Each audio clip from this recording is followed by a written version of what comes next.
Shri Harikrishna Heights येथे अत्यंत व्याजबी दरात 25 अमेनिटीज आणि प्रशस्त पार्किंग सह 2 आणि 3 BHK रेडी पोझिशन फ्लॅट्स उपलब्ध। बुकिंग साठी संपर्क पार्श्वनाथ प्रोजेक्ट 9090787833।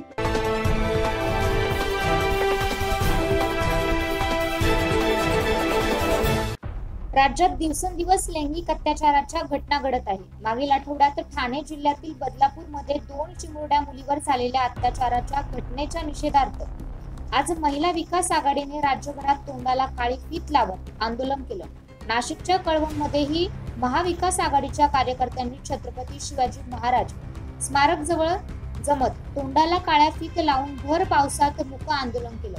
यावेळी शिवसेना, ठाकरे गट, काँग्रेस व राष्ट्रवादी काँग्रेस, शरद पवार गटाचे कार्यकर्ते आंदोलनात सहभागी झाले होते। यावेळी आंदोलकांनी पोलीस प्रशासनाला निवेदन देत बदलापूर घटनेतील नराधमांवर कठोर कारवाई करावी व कायदा व सुव्यवस्था हाताळण्यात अपयशी ठरलेल्या महाराष्ट्र सरकारने तातडीने राजीनामा द्यावा अशी मागणी करण्यात आली।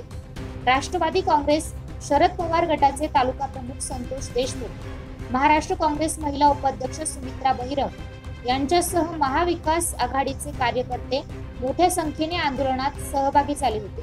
9 न्यूज महाराष्ट्रासाठी प्रतिनिधी धनंजय बोरसे।